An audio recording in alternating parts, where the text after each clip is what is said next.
Hey everybody, my name is Matt, or Benderbutt GM, and today we are making a map that is essentially a dragon horde in the center of Borgus, the frozen ice orc nation. Not only is it a simple dragon horde, but this is a dragon from another plane of existence who has kidnapped her fire god brother and is now using him as something of a torch to keep the whole place alight. That's the one part of this map that I will say I probably did wrong in making him a permanent feature of it, but quite frankly, you could use a burning man who's hanging over a pit for a lot of different reasons, including just him being a classic torch victim. Now, the first 5 minutes of this video is me basically setting up the walls and the physical structures and the interiors of every single room. Obviously, that is a clear sign that I need to do some improvements, because if it's taking me 5 minutes in this video to actually put all that together, it's taking me about 28 minutes in real life to put just the exterior walls and the interior walls up, and that is just a ungodly amount of time, an unfair amount of time, quite frankly, both for you and for me. It's a lot of time being wasted just throwing down the trash. So again, I think next time what I'm going to do is I'm going to use the path tool to try and put these walls up, and then afterwards I'll go through and then just do this same process of copying and pasting and resizing.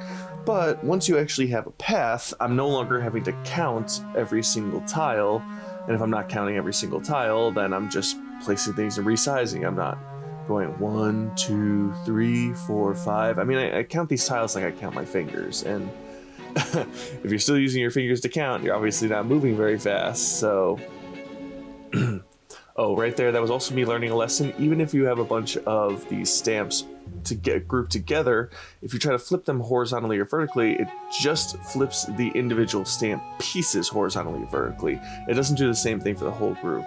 I'm still looking to see if you can fix that somehow, but for the time being, that's just kind of where we are at.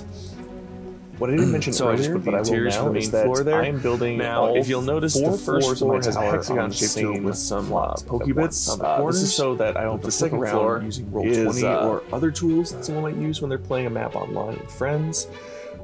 So in doing so, you can see on the top left that is the bottom floor. It's got sort of a hexagon shape to it with a square within it, which means that the second floor obviously is that square. And that also helps when designing maps, because you're making things smaller as you go up, not larger. It's always good to remember that. Very rarely is a tower taller as it gets higher up in the air. If you want to do something like that, that could actually be very visually interesting, but generally speaking, it's good to keep to general blueprint and layout for buildings that most people will recognize on a snap, because that makes it easier for them to explore it, even in these very high fantasy settings that we're doing. So again, we're just putting up interior walls right now. It's nothing too special. It's good to make sure to leave plenty of doors for places to go. I'm keeping an opening and putting a balcony right there to go outside. I'm using a pillar stamp in order to get something of a stone, nice looking balcony out there. It's kind of a shortcut, but no one's really going to call you out on it, and it does look pretty nice, so. All right, we just turned the background into the foreground there, as we do normally. I kept the outside like that so that I could be kind of loose with my paintbrush around the edges. And then later on, we'll go in and fill it and make it look more like a winterscape on the outside. All right, we just placed the floors, and it's good to remember that some of the floors have holes in them because there's a giant dragon sleeping in there. So the second and third floor, wherever you're seeing grass and shadow right now, that's essentially where there is no ground currently. Now the bottom right, I will change that, but for now, this is basically what to stick with. Alright, give me a little bit of wood, a little more shadow, so it just looks off, not like it's just a void into space, because you would be able to see down there, you just don't want players to think they can step there. Doing doors a little bit faster this time. A set of double doors as an entryway is always a fun way to mark the beginning of a quest or a dungeon that's about to start. Let your players know that you're in a new location that's got big important variances to it. Okay, give myself a little bit of extra space on the bottom right there, because the more space you give yourself, the better, and you can always make it smaller later on. Now, here's a good ominous way to start. Put a bunch of corpses in the front area. This is where adventuring parties and dead bodies are thrown after their corpses are looted when they try to take down the Dragon Queen and her horde of goods and helpful friends. And then we put a bit of blood stamps down, always at 30%. Remember, you can always put more stamps down. You can't take away the heavy stamps you put down in the first place. And then, we put a few broken objects, barrels, tables, chairs, whatnot. It's good to make it look like this place isn't where anyone likes to live. It's just where we put corpses because it's the only place the Dragon Queen can really put corpses. You throw too many outside in the winter and they'll freeze up and create a path that's walkable right up to your house. This is another tool I used a lot of this time, the square tool. It's because you want to keep rooms textured so that they're only locked in their one space. You don't want light to feel like it's bleeding through. So I put a little bit of a red texture down. It was the red grass or red dirt texture, and that just makes the blood feel more like it's bleeding into the floors a bit. Now with all these tile textures they have on the floor, I like to try to match it up with the tiling. So it doesn't look good. I experiment a bit until I find something that does fit into the squares and doesn't look too repeaty or fakey or just gross. This gold one always has a very regal look to it. Fits me well. Apply that 100% and you're good to go. You want to especially apply 100% with things like marble in fancy places because marble does not loosely fit onto the ground, you know, same with wood. Making a dragon pile here. They only have the one pile of gold, which is something of a disappointment in terms of what they offer here. I'm sure there'll be more in the future, but if you layer it and twist it a bit, you can make it look less like you're just using the same one over and over again, especially with bigger and smaller piles put next to each other. And this is a sunken floor, as in the floor kind of collapsed onto the first floor so you can easily walk up. And God, I tried to think in my head how to make this look forever, so I just added a bunch of broken rocks, broke up the wall a little bit, shitted it out so they knew the action was on a different floor, not that one. And put a couple of orbs in there that look like magical items. They'll draw attention. A couple of actual just golden nuggets. You know, again, we already did the layering with those same textures, so to draw attention away from it, you have to add other stuff in there that is visually grabbing so that nobody takes too long staring at one thing for too long. And we're also creating a little bit of cover here too. A few old statues. They make sense both in terms of being there forever and something that was stolen. Broken statue there, another pile of gold. And the reason I'm making this cover is so that if I want to put a battle here that isn't against just a single creature, I can have it be like a group of goblins. They're shooting from behind cover and like the group's slowly moving their way up while staying in half cover. It gives you options. It makes it so that this isn't necessarily a current dragon horde, but maybe the dragon was distracted and you're raiding it and you're only running into her personal guard or something.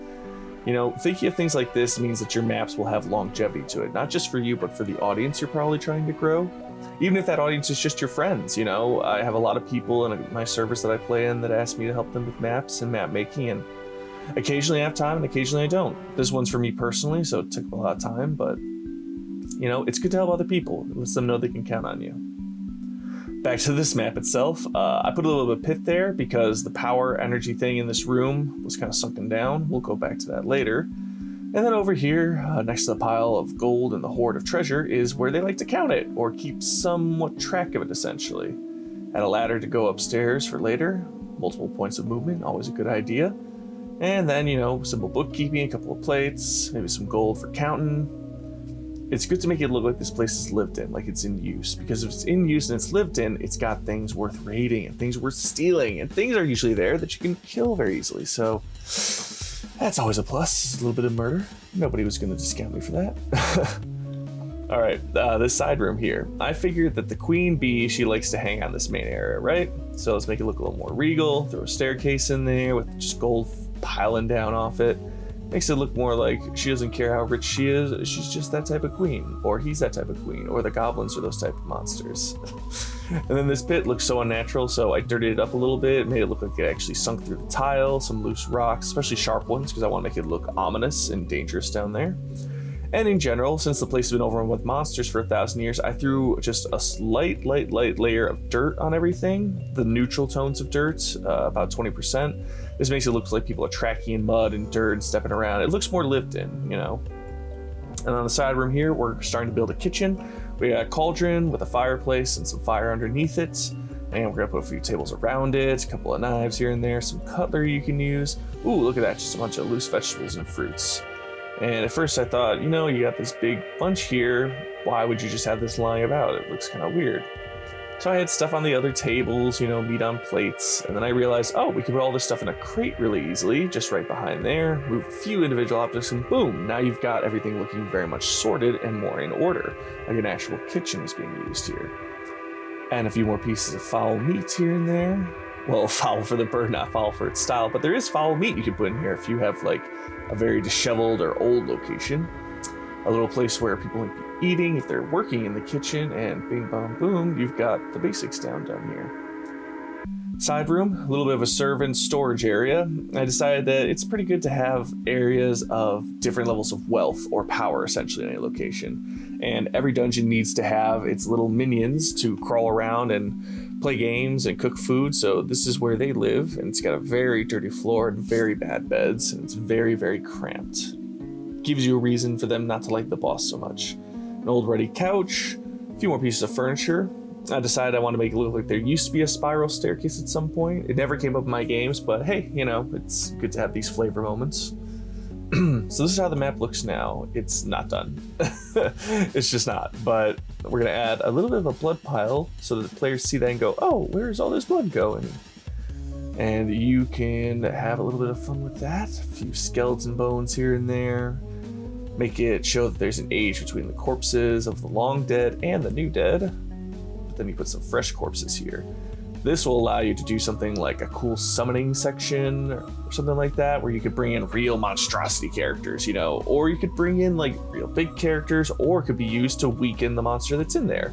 Again, this is just about giving you options. And yes, blood rituals kind of lock it in a bit, but you could always throw in just a couple of stragglers and teens and whatever in here, make it look like it's just kind of falling apart, or they're just playing its spells and they're not actually succeeding. Either way, you want to add some blood just for effect. Put the corpses down.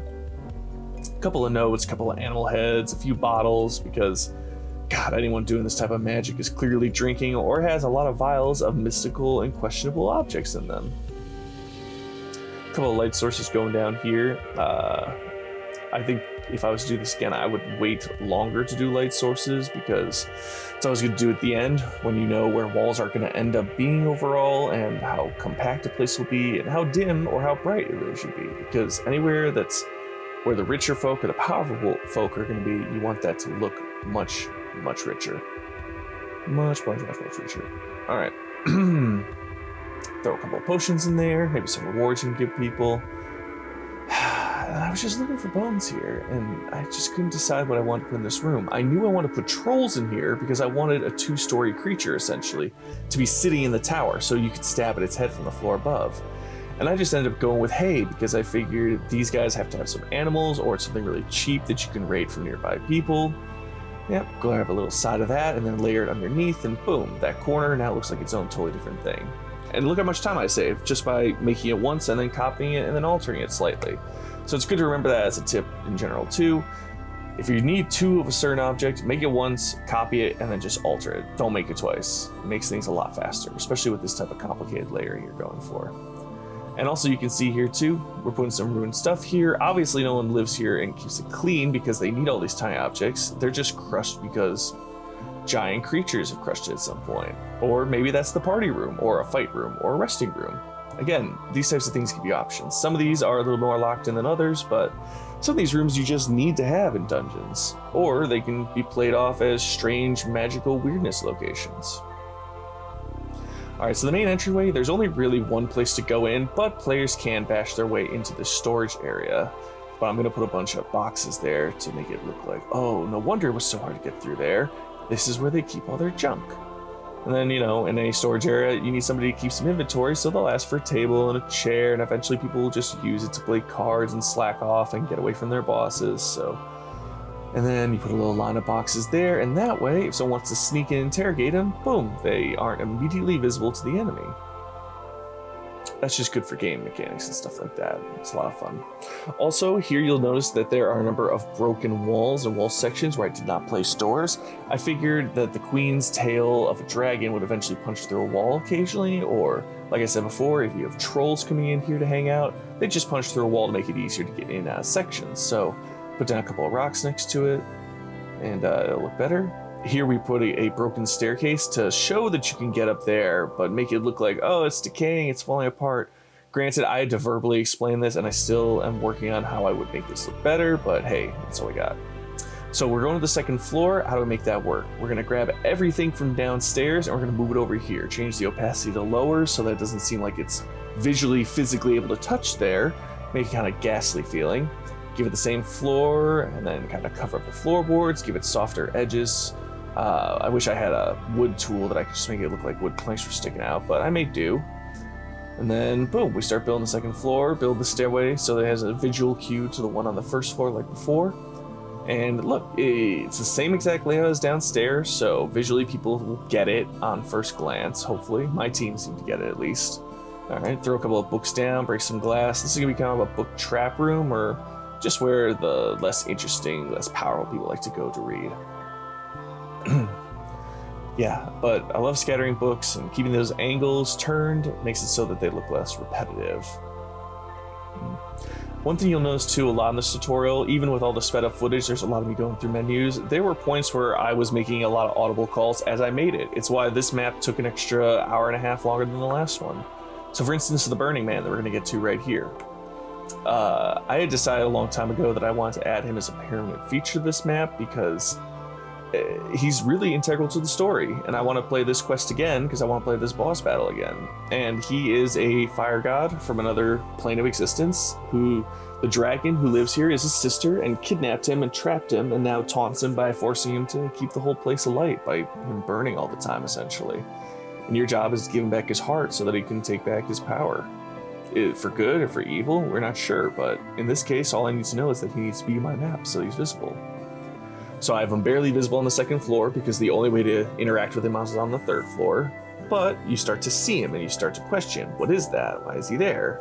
Like, why isn't he communicating with us? But we'll get back to that, obviously. Down here, we're adding in some hay. This is where creatures are going to be stored, essentially, for the sort of monster cockfight that you're going to see in a second. Put a bucket in there for them to drink out of. Multiple layers of hay, obviously, like I said, low opacity. A couple of bones, because most creatures like to eat meat and flesh and all that stuff. And they're going to be fed dead bodies every once in a while.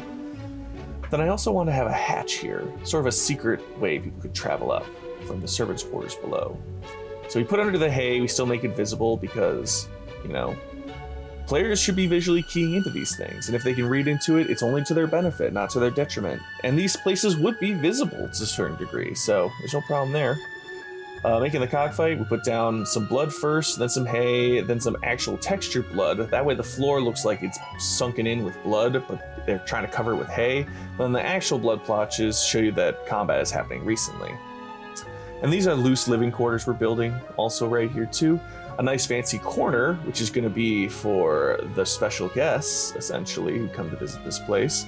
And it's just barely cordoned off with like some fixed curtains, some broken curtains. It's supposed to look very cheap, like someone barely put the effort for, I don't know, a friend's girlfriend who came over to stay for the weekend. Think of it something like that. A couple buckets in the corner for the amount of times these guys are going to use the bathroom in the middle of the night or want some water. Don't keep those buckets next to each other. A broken furnace, mostly just so that it can look interesting and have something the players can search into.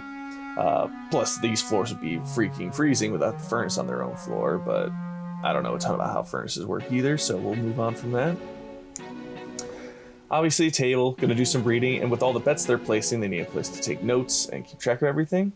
I love having this pipe organ in most of my maps. It's just beautiful, and I like how it's drawn, so I decided I was gonna create something of a battleground, but I didn't know if I wanted to be real or fake, so I put magic circles on the ground that looked like they'd been scorched into the rug, thereby adding a couple of embers here and there, and you can tell there are fire burns like a spell battle went on, sort of Harry Potter-esque in a way.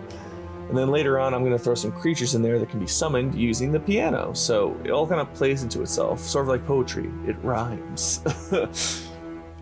Alright, the central area. Because it can see down to the queen, this is where someone important matters. This is someone who looks directly over the person in charge.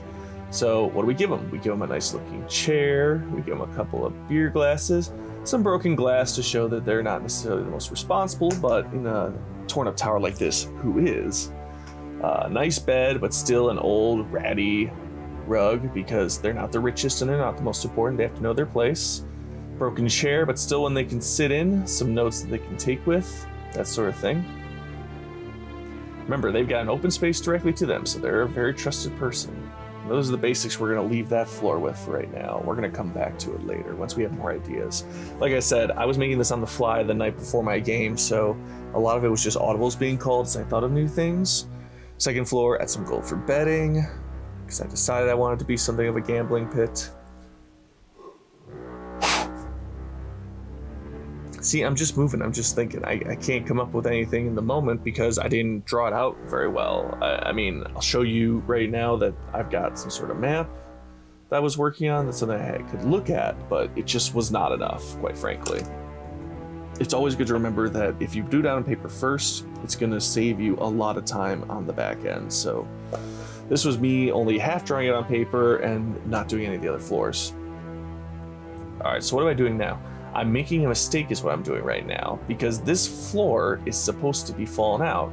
I realized it and I pulled the weapons out of there and I put them into this secondary room, which I'm going to turn to a smelter / magical tool making room.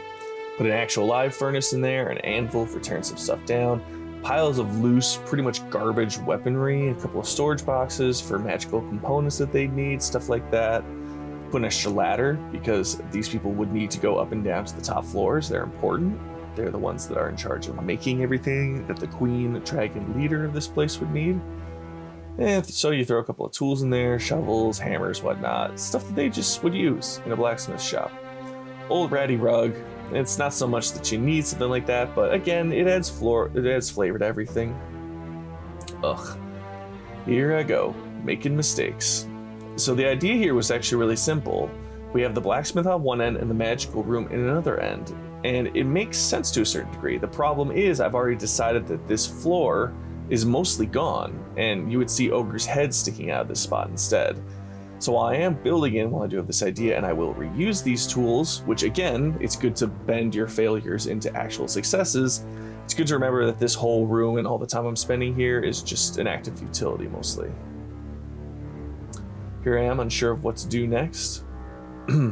Okay, so I took, copy and pasted again all of the stamps from the other room by making it even darker than the second floor, so you can barely see them. Maybe a few things stick out, but not much. All right, and then we're gonna put this winch right here. It wants to be just teetering off the edge so that nobody can do jumps to get to the center section or anything like that. All right, and then now what we're thinking about is the top floor. This is where the queen goes and lives, or the dragon goes when she transforms into a person. This is their royal chambers, right?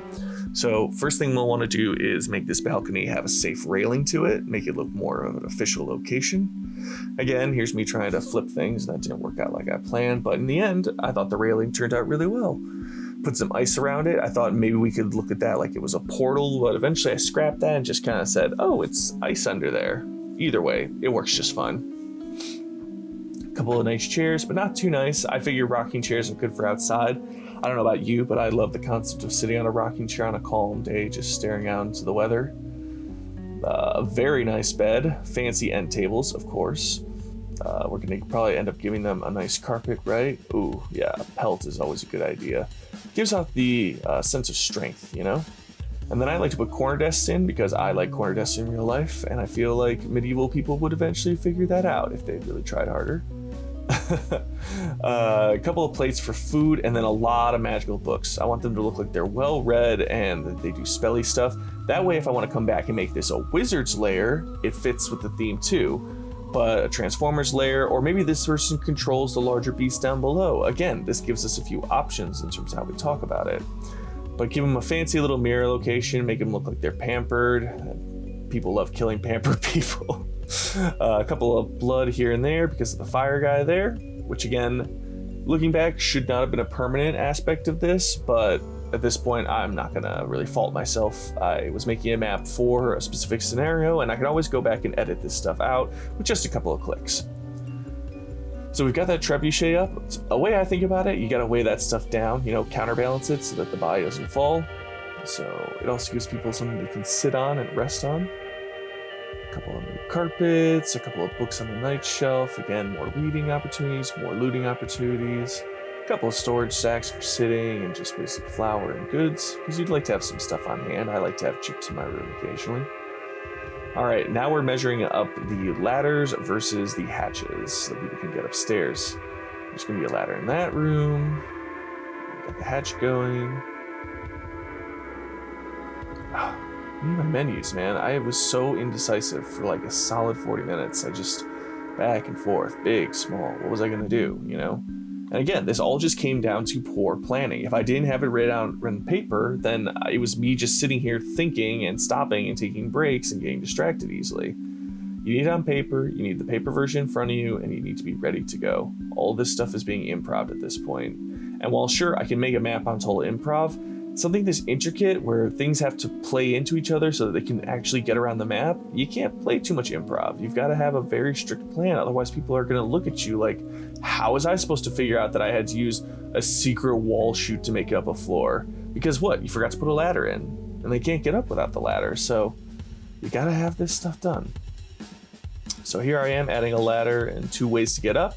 Again, it's always good to have 2 ways to enter places, especially final locations and things like that, because it gives players options. And if we all played D&D before, we all know that players love their options, especially when it breaks my world. Woo! They added these stamps for stairs a while back, and I like to put them just for a level or 2 really quick. And we're gonna put some curtains up so then they can close or open, makes it look a little bit nicer. Fancy couch for sitting.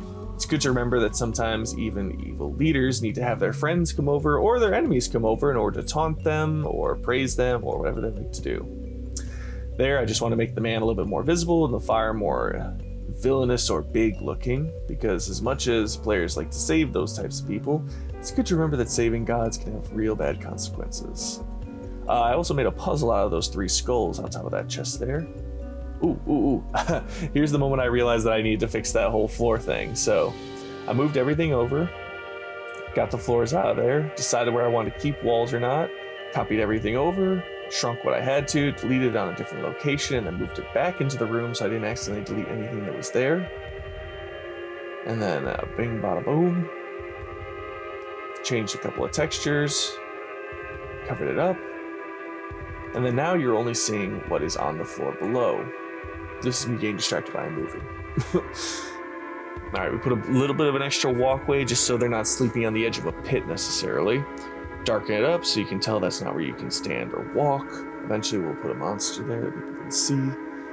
Double that down there. And then we're doing the basement. Now, there's 2 sections of this basement we're building. The first is, well, they're both gonna have jagged walls because it's supposed to look like cruel, evil magic down here. And notice how much faster I got with that wall build than last time. That's because I'm hitting escape every time I'm clicking. That way I can just keep on moving. All right, so I dig down a little bit so that I can paint on foreground and background next to each other, because I want to make this look like a really sick pit. So this is a huge magic pit. We've got big red, we got small red, then we put ice in there, then we put green in there, then we put blue in there. Then we're gonna put a typhoon in there and some dirt in there, because we want to look like the elements are swirling and fighting upon themselves. Now, rickety ladder, because this other section to the right here that you're seeing is the way that people are going to enter the tower from the front door hatch on the ground floor that you saw at the very beginning.